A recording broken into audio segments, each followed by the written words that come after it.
Political Capital is brought to you by Uber Canada. Learn how Uber and Mad Canada are reducing impaired driving at uber.com/home soon. CHEK Podcasts.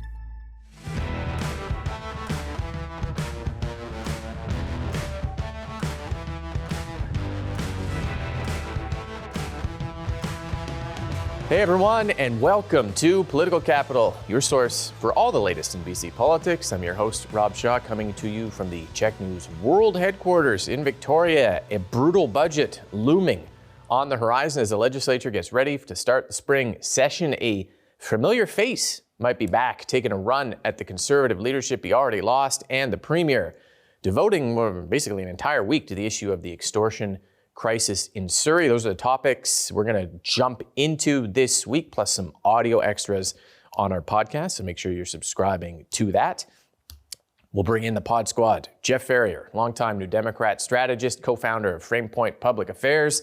Angelo Isidorou, executive director of the BC Conservative Party. Jillian's off this week, so joining us for the first time, JoJo Beattie, former press secretary for the BC Green Caucus, done some federal strategy work for the federal Greens as well. JoJo, thanks for jumping in and helping us fill in the week. Yeah, thanks for having me. We got a lot to talk about, and we're going to jump right into it with the spring session. It has crept up on us. Technically, the throne speech is next Thursday, February the 12th, from the EB government, followed by the budget on Tuesday the 17th. The finance minister, Brenda Bailey, says she is going to be the least popular person in the province when the public sees her budget. That's quite something to say. I've never heard a finance minister say that before. You got a deficit that's record. You got spending that is outpacing the economy. The Premier asked about it this week. Let's first have a listen to what he had to say. Absolutely, we'll be reducing spending in the next budget. But the reductions will be focused on administrative costs, bureaucracy, while we're preserving frontline services for British Columbians. So British Columbians will actually see increased investment in services like education and healthcare. So, you know, we're trying hard to find that balance. Okay, that is the Premier saying for sure there's cuts coming, but not to the core areas of education and healthcare, plus whatever legislation he's got planned, plus all the other things that are going on. Angelo, the session.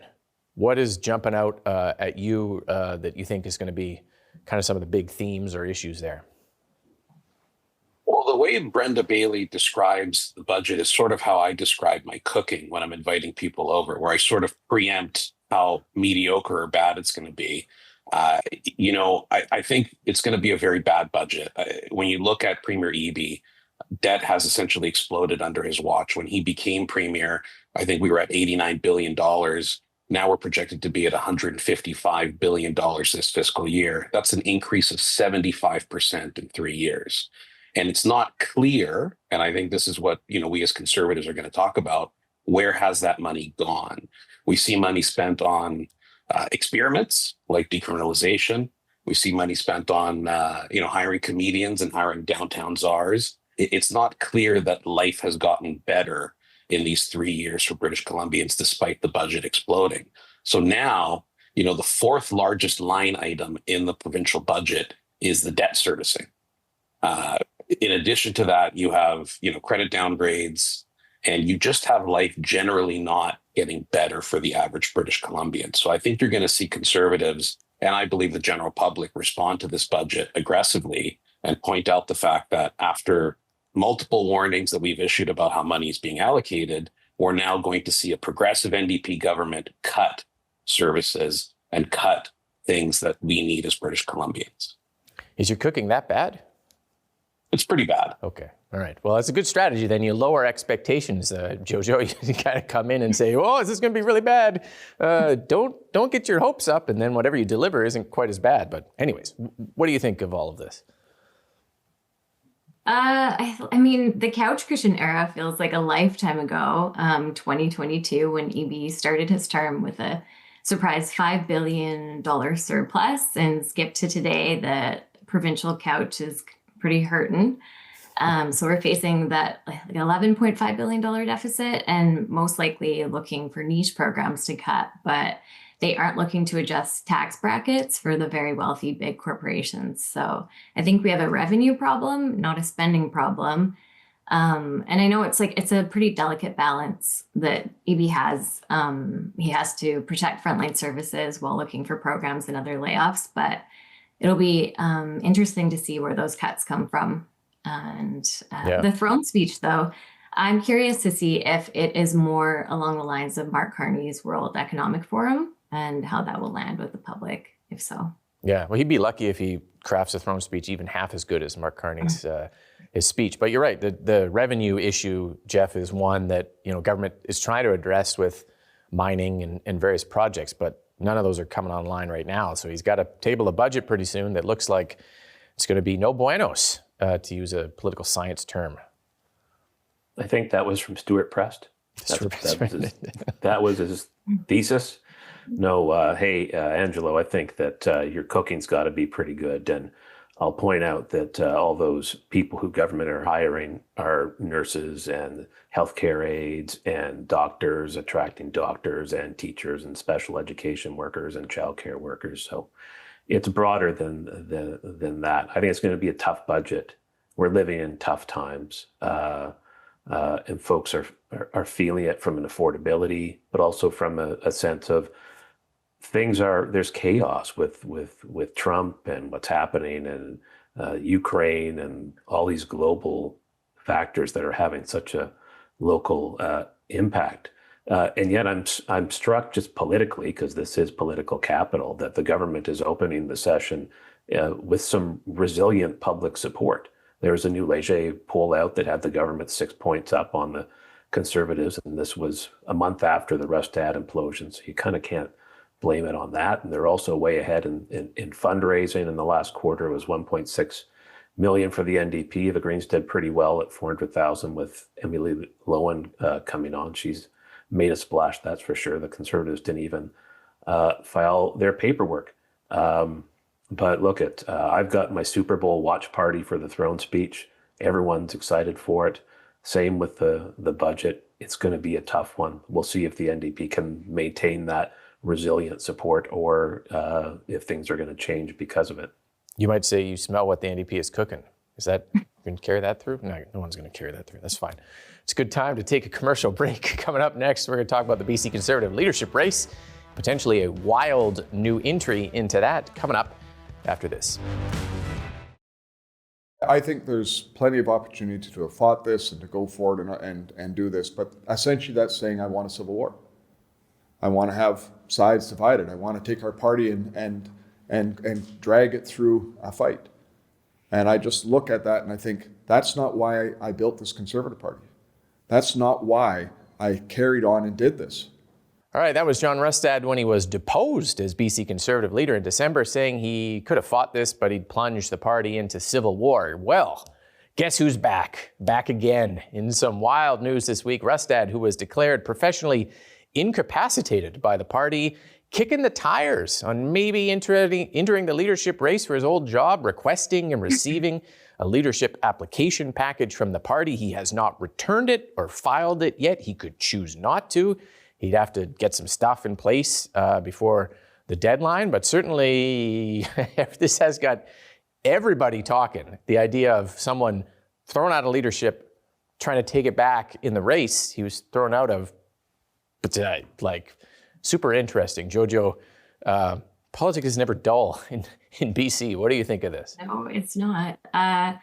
Well, I think that the Conservatives have the ability to do maybe one of the funniest things in BC Poly. It'll be interesting to see if they approve him. I mean, it is awkward. Like, as you said, Rob, they declared him professionally incapacitated and to boot him out, but he's still an official critic and MLA in caucus. So I think what it really speaks to is that they don't have a consensus about who they are, their direction. And they don't have internal unity despite what they're saying. So it's a loose coalition. Mm-hmm. From professionally incapacitated to professionally candidate. Angelo, I know you're on the LEOC committee. Can't say a lot about this, but anything you can say about this? Well, Applications are open. The deadline's in mid-February. Ultimately, any member in good standing can take out an application and apply, right? And then LEOC does the review and does their vetting and goes from there. I think ultimately, I would disagree on the notion that we're not unified. I think it's healthy that we have so many people entering the race because it indicates that whoever wins is going to be the premier. I think we're up to 11 candidates now, and we'll see what the final ballot looks like ultimately. But I think that's ultimately a good sign for the health of a party. The deadline is mid-February, so they got to get it in and then approved by then, or do they just got to get it in? And okay, all right. They just got to get it. Wow, it's still only a week-ish, kind of. Jeff, what do you think of all this? I'm glad John Rustad's recuperating from his bad case of professional incapacitation. We were all worried about him. It's an ointment. What a guy. An ointment can clean that up, the bad case of professional incapacitation. Yeah, what a guy. Only John Rustad can say the solution to John Rustad is more John Rustad. In fairness, I think he's learned from his mistakes, which is impressive because the biggest mistake was John Rustad. At the end of the day, I think it's a failure to read the room on his part. Comeback isn't an act of political courage when the whole party has abandoned you, and this whole process of leadership is the result of people losing confidence in you for your underperformance. So yes, for the sake of clarity, I want to let everyone at home know there's absolutely no misunderstanding about where I stand. I wholeheartedly endorse John Rustad for leader and hope he comes out of this as the winner. Are you going to help run his campaign? That'd be fun. I'll be cheering from the sidelines. Right. I'll be go John go. You'll see my button at the next show, I promise. I think, part of, obviously, and he's posted some things online and it was no comment generally, but a feeling from his part that he wasn't properly removed in a proper way, that he still has some type of support within the party. He quit. How's that being improperly? He was voluntold to quit, but yes, you're right. And that I guess in his mind that if he was to run and win, he would clear the deck of all of his critics. But man, I haven't seen. People were mentioning maybe this had happened before my time in the sort of Gordon Wilson era, but that was a chaotic uniting of the right as well. So who would have thought? Who would have thought the race to replace John Rustad needs more John Rustad, as Jeff said. Let's just go around again, but we're going to back up a little bit because we did have MLA's Bruce Banman entering the race, and also we had Steve Cooner from Richmond, Queensborough enter the race. So that takes us, I think Angelo said 10, or we're borderline on 11, somewhere around there. A crowded race, tons of people, tons of voices. Jeff, will stay with you on this. Does that, and JoJo had touched on it already, but does that show so many different visions for the party, or just show a bunch of people who want to become premier? Or what does that tell us, that those many folks, do you think? Who said they were running again this week? Steve Cooner. It doesn't matter who said they were running this week. Okay. No, we're really swinging for the fences this week, but yeah. No, look, I think those fellows are fringe candidates. I heard Bruce Banman doing some radio and said that his policy vision was that he was going to take all of the good ideas from the people he runs against in the campaign to become leader, and that will be his policy platform as the next premier of British Columbia. I see the race shaping up as BC Liberal baggage candidates versus right side candidates. It's a big open field, but I think that's of the serious candidates, the Peter Millibars, Ian Blacks, Carolyn, Elliott, Peter Millibar, maybe. I already said Peter Millibar, he's twice as good as everyone else. Carolyn, Finley, I think that's the dynamic that we're seeing. And it'll be interesting to see, they're united, but I'll be interested to see who says Tara Armstrong can come back into the party, and who's going to say, yeah, the Freedom Convoy, that was a good idea. We should give them a holiday. And it'll be interesting to see where they stand on Donald Trump and if they push him away. It's going to be an interesting race. We'll see how united they are. And I don't know that any of them can beat John Rustad.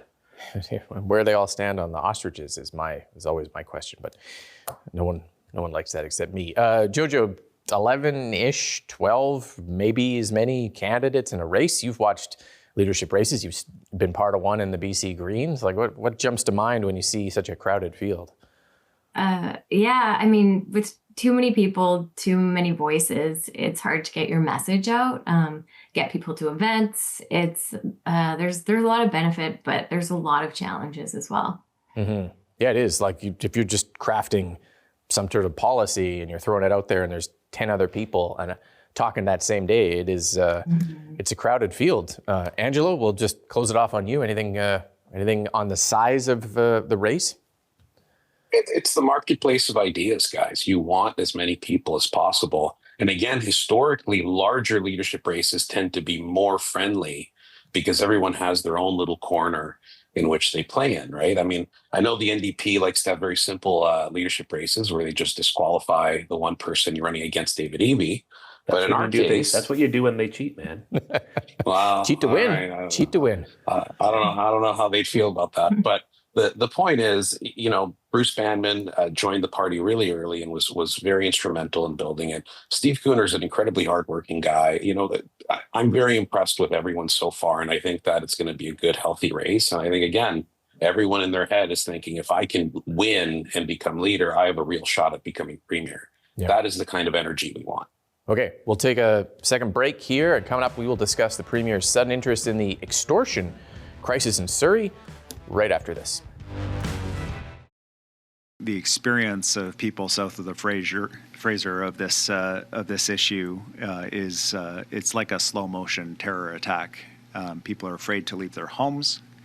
They're afraid to attend their businesses. They're afraid to do business. They're afraid to celebrate. All right, that is Premier David Eby calling it a slow motion terrorism crisis in his words. And the Surrey extortion issue has been going on for almost a year now. You've got the Surrey mayor in Ottawa asking for a state of emergency, local leaders and businesses very upset, and the premier jumping into it this week with a bunch of announcements from a public advisory group to police, telling the police they got to do a better job in communicating with the public. A lot of attention and focus from the premier on this, although it's been going on for a while. JoJo, what do you make of all this? Mm-hmm. Yeah, it's a really intense situation. I mean, imagine you're a business owner and you get a call saying, give us your money or we'll hurt you. Like, it's shocking. If this was happening downtown Vancouver, it'd be a huge crisis. So it's surprising it's taken long to become such a big issue, considering what's going on and how egregious it is. I think Eby's realized just how bad it is, and he's playing catch up. Maybe that's why he's coming out so strong, or out of nowhere almost, And in terms of what he's been saying about police and inconsistent communications, it's hard to judge. Like, it's really tough for police. Gangs have endless streams of people coming in, and it's really difficult to get on top of. So obviously it's not enough, whatever is happening. And Surrey is a really important electorally. They don't want to make it seem like it's somewhere they've abandoned.